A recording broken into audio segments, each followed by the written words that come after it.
you want a pet bearded dragon but you don't have enough room for one, consider a Rankin's dragon. Today we're going to talk about why this actually might be a better option for you.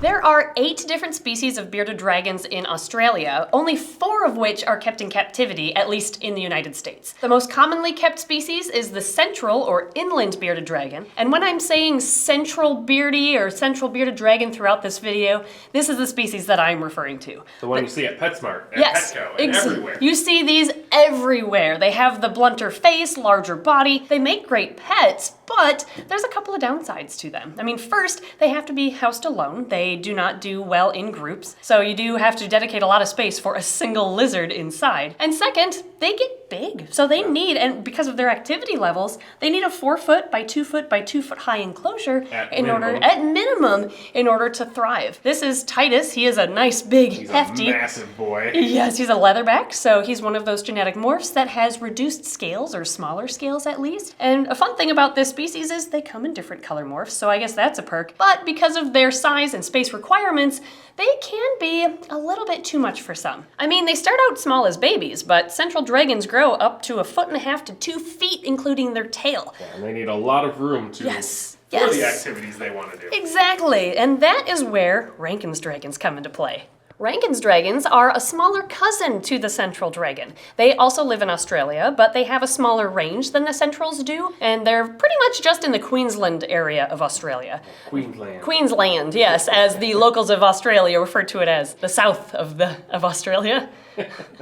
Oh man, now everybody in Australia is gonna cancel us. Australia isn't gonna like us. Yep. Anyway, going back to dragons, the Rankin's dragons range does overlap a little bit with the central dragons, but they have such a big range, the centrals do, that only part of it overlaps with them. In the areas that they overlap, is that predator or is that prey for the central? It would not surprise me, I guess. I'd find it unusual because of the central's diets, but would you eat him in the wild? I guarantee he would. It's a huge size difference, and these are both adults. Like that's an adult male on the left and an adult male on the right for a central. Yeah, that's also why the Rankin's dragon gets the nickname the dwarf dragon, or the pygmy bearded dragon, and sometimes the black soil bearded dragon because they're often found on black soils. Rankin's dragons only grow to like 10 to 12 inches max, including their tail, so they are remarkably smaller than their larger cousins. And they kind of look like an off-brand bearded dragon. They're the wish bearded dragon. They're the wish version of a bearded dragon. Yeah, they have like squishier, rounder heads, and it kind of looks like they ran into a wall, honestly. Looks like they took a running leap at a wall. Yeah. Rankin's dragons also don't have a pronounced beard like the central bearded dragons do, and their color is a little bit different too. Now, Titus here is a nice yellow coloration. He's brighter than normal wild central dragons are, but they still have a different bit of a pattern. I mean, look at Titus's tail. Again, a little bit different since he's been bred in captivity for several generations, I'm sure. And if you compare that pattern, though, to the Rankin's dragon pattern, Rankins don't have much of a pattern. Yeah, until you go to the base of their tail. Then they have what's known as the bow tie pattern. Can you see the bow ties? Yeah. They have beautiful little bow ties down their back. These centrals just have little spots and bands. So there's a few visual differences, actually quite a few, but as far as care is very similar for Rankin's dragons compared to centrals, except just on a smaller scale. One thing I've learned since watching, centrals keep their eyes open, Rankins close their eyes during video filming. I think he's just had a long couple of days. Wake up, buddy. We also noticed while filming B footage for this video that the Rankin's dragons have slightly different spikes than centrals. Take a look. This is Ginger, and she doesn't have any spikes down her back. Pretty smooth, you know, typical bearded dragon. She just has the spikes down her sides. But she also has large spikes on her cheeks. But then we'll look at the Rankins here. They have spikes down their sides. They have smaller spikes on their cheeks, but down their back, they have 2 rows of spikes, it looks like. It's really kind of cool. So then we started looking at all of them, and they all have this. Yeah. So we've got spikes down here. Hopefully you can kind of see them. Yep. And they also have more pronounced spikes down their tail. They kind of remind me of a spiny-tailed iguana at the base of their tail. Well, she's got little spikes, but not even close. Like his are bigger than hers. Yeah.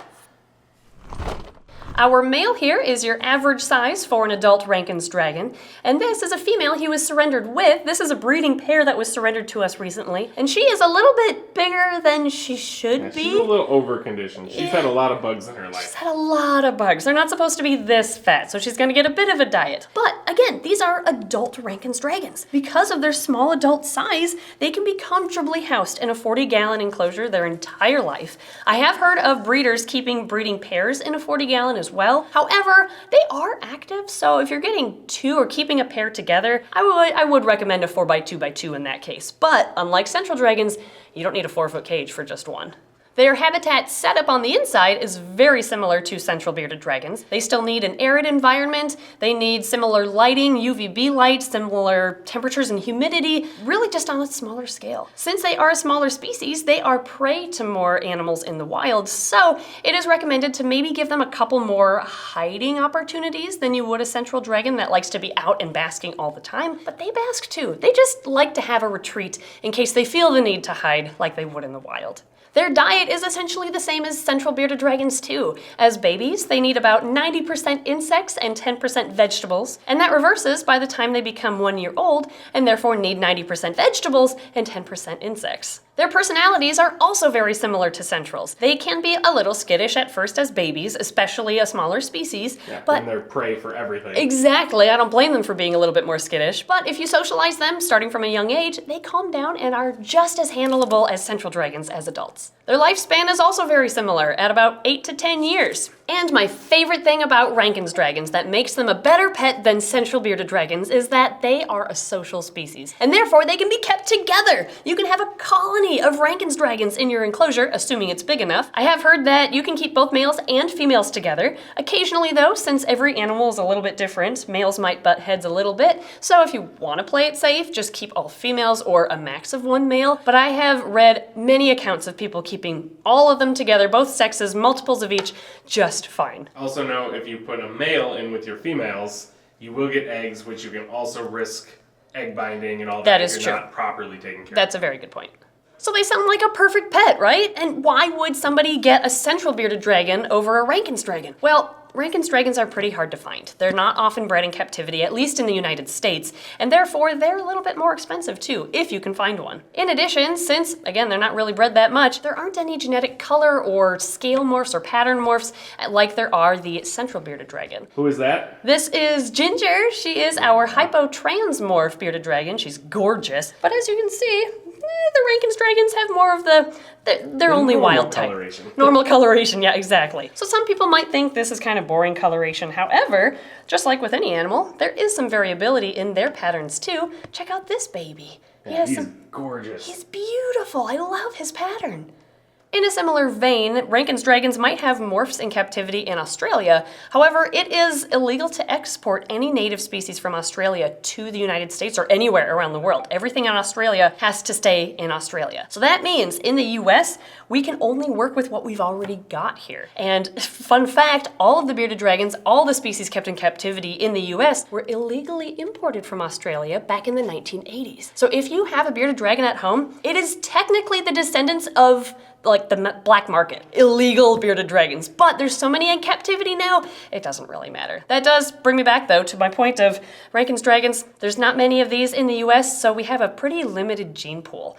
And the problem with that is we get inbreeding problems with Rankin's dragons. Signs of inbreeding with these guys typically display themselves as spinal issues in Rankin's dragons. So you might have like a hunched back inbred dragon or maybe some kinks in the spine or in the tail. This girl, it looks like she kind of has a hunchback. It's kind of because I'm kind of pushing her up in my hand. She's also a little chunky, which is pushing it up too. So. Her belly is pushing it up. Yeah. Yeah, it's a very obvious spinal deformity in inbred Rankin's dragons. And it would be very noticeable in the babies back there. So. This, fun fact, is the mom, and this is the dad of these babies. Yep. So we have a whole family here together. Yeah.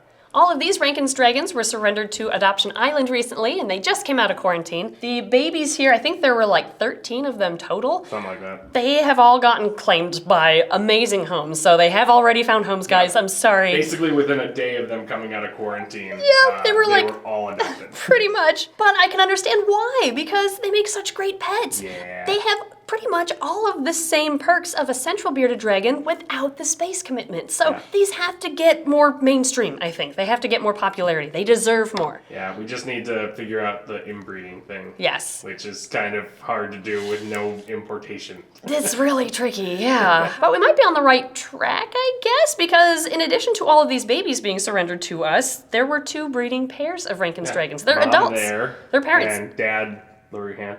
Oh. There. There's Dad. So we decided to keep both of the breeding pairs so that we can hopefully continue breeding them to produce captive bred Rankin's dragons for people in the United States. Yeah, and if we ever find more at shows, we might fix them up to add some females to the clutch. Try to get some genetic diversity wherever we can. They are pretty easy to breed, pretty straightforward. Since they're a colony species, you just kind of keep them together and offer a lay box for whenever the females need it, and they do their own thing. So they are an amazing dragon in so many ways. There's just not many around. So if anybody watching has a Rankin's dragon, please add a comment to your favorite thing about them, because they need some good PR and they need some good exposure in the United States. Thank you guys so much for watching today's video. We are having a blast with all of these Rankins, and I'm excited for them all to go to their new homes and to hopefully be breeding the adults later this year. Thank you, Patreon backers, for your amazing support as always. Thank you for watching, and I'm gonna play with Rankin's dragons now. Yeah. Big shout out to the Rankins family here for helping us out during this, and hopefully if you adopt a Rankins from us within the last month, you get to see yours. Thank you to Ginger here for being a good model, and no thanks to you over here for being a big pain in the butt the entire time we were trying to film. It's okay, he's getting sent to his new home tomorrow. Alright, so we are trying to film some bee footage. And we have a director over here that's very much making sure we're doing our job properly. Look at him, look at Emily. Don't give me the side eye. Yeah, do better. Sorry, I'll get back to work. Really, Titus? He's like, no, you're only talking about them. You're not talking about me, so you can't talk about anything. He's sitting right on the script. Hey, finally some walking shots. Uh-oh. Uh-oh! Really? Hey! Stop it! You are not helping. He's like, yes, I am. I'm the man here. Yes, I am the king of the bearded dragons. Get out of my house. Oh my gosh. Dude. Quit crawling right on the paper. He's like, but I really like this paper. It is mine now. If I fits, I sits. I am the boss. Do what I say. Go do work. Give me hornworms. Woo!